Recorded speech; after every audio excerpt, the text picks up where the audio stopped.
나사렛 아침 묵상입니다.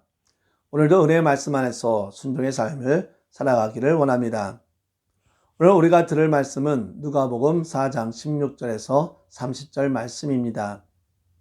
예수께서 그 자라나신 곳 나사렛에 이르사 안식일에 늘 하시던 대로 회당에 들어가사 성경을 읽으려고 서심해 선지자 이사야의 글을 들이거늘 책을 펴서 이렇게 기록된 데를 찾으시니 곧 주의 성령이 내게 임하셨으니 이는 가난한 자에게 복음을 전하게 하시려고 내게 기름을 부으시고 나를 보내사 포로된 자에게 자유를 눈먼 자에게 다시 보게 함을 전파하며 눌린 자를 자유롭게 하고 주의 은혜의 해를 전파하게 하려 하심이라 하였더라. 책을 덮어 그 맡은 자에게 주시고 앉으시니 회당에 있는 자들이 다 주목하여 보더라. 이에 예수께서 그들에게 말씀하시되 이 글이 오늘 너희 귀에 응하였느니라 하시니 그들이 다 그를 증언하고 그 입으로 나오는 바 은혜로운 말을 놀랍게 여겨 이르되 이 사람이 요셉의 아들이 아니냐. 예수께서 그들에게 이르시되 너희가 반드시 의사야 너 자신을 고치라 하는 속담을 인용하여 내게 말하기를 우리가 들은 바 가버나움에서 행한 일을 내 고향 여기서도 행하라 하리라. 또 이르시되 내가 진실로 너에게 이르노니 선지자가 고향에서는 환영을 받는 자가 없느니라. 내가 참으로 너에게 이르노니 엘리야 시대에 하늘이 3년 6개월간 닫히어 온 땅에 큰 흉년이 들었을 때에 이스라엘에 많은 과부가 있었으되 엘리야가 그중 한 사람에게도 보내심을 받지 않고 오직 시돈 땅에 있는 사렙다의 한 과부에게 뿐이었으며 또 선지자 엘리사 때에 이스라엘에 많은 나병 환자가 있었으되 그 중에 한 사람도 깨끗함을 얻지 못하고 오직 수리아 사람 나아만 뿐이었느니라. 회당에 있는 자들이 이것을 듣고 다 크게 화가 나서 일어나 동네 밖으로 쫓아내어 그 동네가 건설된 산 낭떠러지까지 끌고 가서 밀쳐 떨어뜨리고자 하되 예수께서 그들 가운데로 지나서 가시니라. 아멘. 누가는 사실적 근거로 예수님을 보여주고 있습니다. 누가복음은 초반에 예수님은 이 세상에 오셨고 오신 예수님은 하나님의 아들입니다. 하나님의 아들이신 예수님은 세례를 받고 성령이 임하고 시험을 받고 가르치기를 시작합니다. 예수는 가르치는 가운데 기적을 베풀었고 그의 가르침은 놀라웠습니다. 예수님은 가버나움에서 기적을 베풀고 고향인 나사렛으로 오게 됩니다. 회당에 들어오신 예수님은 두루마리 선지서를 받고 주어진 말씀을 읽어줍니다. 다 읽은 다음에는 말씀에 대해 설명을 해주고 말씀을 전합니다. 예수님의 말씀을 들은 회당 안에 있는 유대인들은 예수님의 은혜로운 말씀을 듣습니다. 말씀을 들은 유대인은 이제 예수님께 말씀 너무 잘 들었습니다. 주신 말씀에 감사하고 말씀대로 살도록 하겠습니다 하면 되는 상황이었습니다. 목회자가 설교를 하는 것은 두 가지 이유가 있습니다.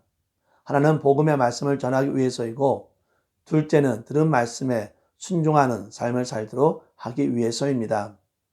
그런데 많은 목회자가 경험을 하는 것은 분명 성도님들이 말씀을 잘 들었다고 하는데 말씀의 열매를 맺지 못하는 삶을 보게 됩니다. 은혜의 말씀을 들었으면 분명히 말씀에 순종하는 삶을 살아야 하는데 그러지 못한다는 것입니다. 회당에서 예수님으로부터 은혜의 말씀을 들은 유대인은 갑자기 예수를 보면서 요셉의 아들이 아닌가 라고 말들을 합니다.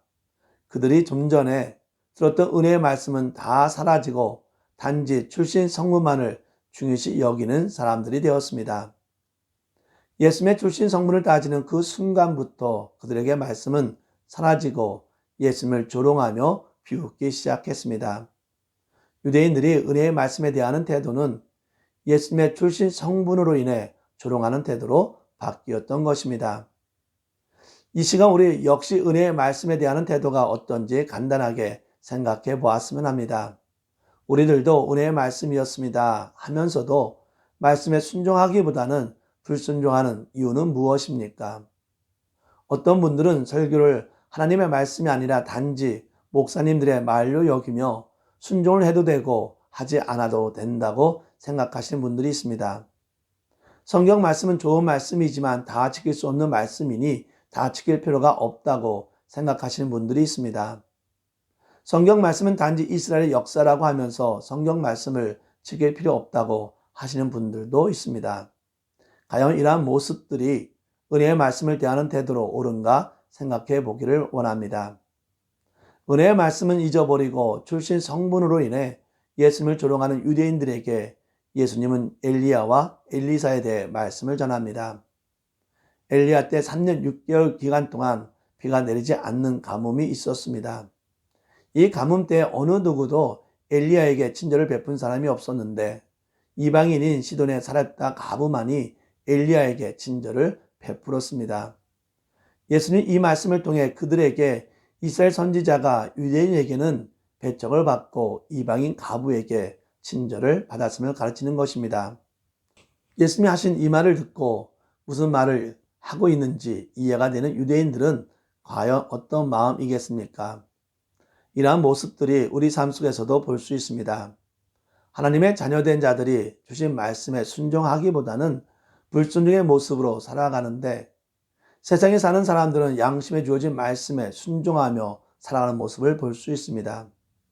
하나님의 자녀된 우리가 이러한 모습을 깨달을 때 과연 우리는 어떤 마음이겠습니까?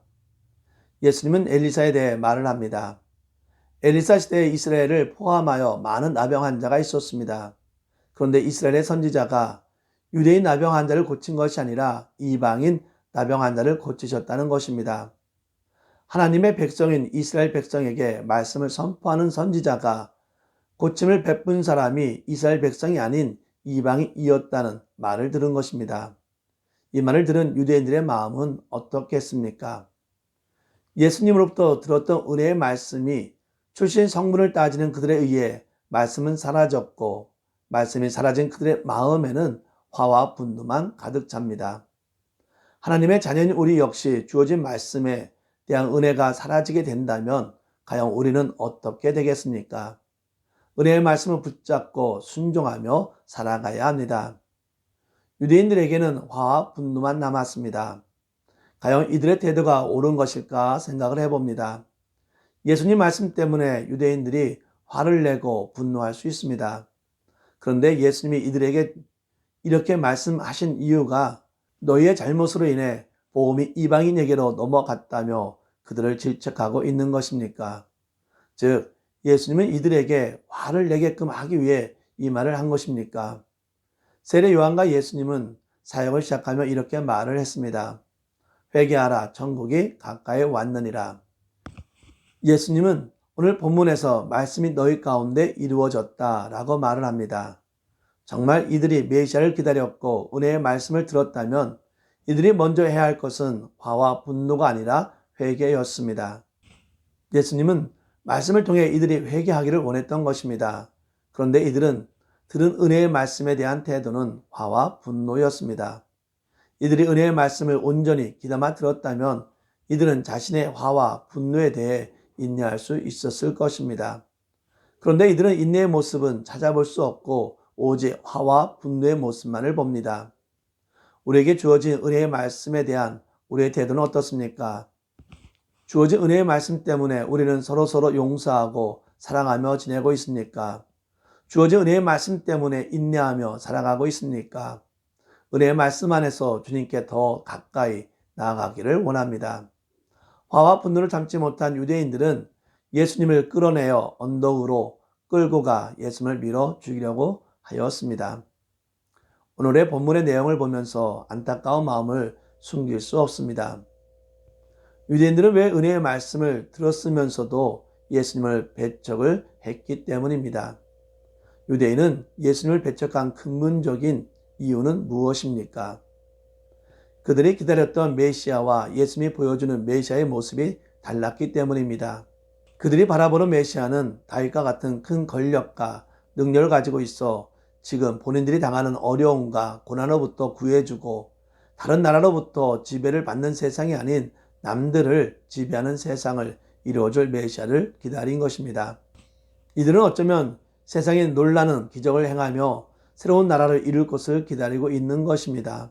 그러나 예수님이 보여주는 메시아상은 이런 것이 아닙니다.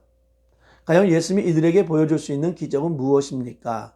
예수님이 보여줄 수 있는 기적은 세상이 놀라며 정권이 바뀌는 것이 아니라 죄로부터 구원해 주기 위해 고난을 받고 조롱당하며 십자가를 지고 고난의 길을 가는 모습입니다. 십자가의 고난의 길을 걸으며 결국은 죽음을 당함으로 죄를 용서하시는 기적입니다. 죽음에서도 살아나서 영원한 삶을 이끄는 기적입니다. 사랑하는 성도 여러분, 유대인들은 예수님의 은혜의 말씀을 대하는 태도는 화와 분노였습니다. 우리는 은혜의 말씀에 대해 어떠한 태도를 가지고 있습니까? 우리의 이기적인 모습으로 인해 은혜의 말씀을 무시하며 불순종하는 삶을 살고 있습니까? 아니면 은혜의 말씀에 순종하는 삶을 살고 있습니까? 은혜의 말씀에 순종하며 주님이 원하시는 삶을 온전히 이루며 살아가는 저와 여러분이 되기를 진심으로 바랍니다. 기도합시다. 사랑과 은혜 하나님께 영광과 감사를 드립니다. 하나님의 귀한 사랑과 은혜로 저희 연약한 자들을 하나님의 자녀로 삼아주심에 진심으로 감사를 드립니다. 이 시간 하나님의 자녀인 우리는 우리에게 주시는 은혜의 말씀에 어떠한 삶을 살고 있습니까? 만약 말씀을 거부하며 불순종의 삶을 살고 있다면 용서하여 주시고 온전히 은혜의 말씀에 순종하며 살아가게 하여 주시고 은혜의 말씀을 전파하는 삶을 살게 하여 주시옵소서. 하나님의 자녀로 하나님의 영광을 나타내며 살게 하여 주시옵소서. 예수님의 이름으로 기도합니다. 아멘.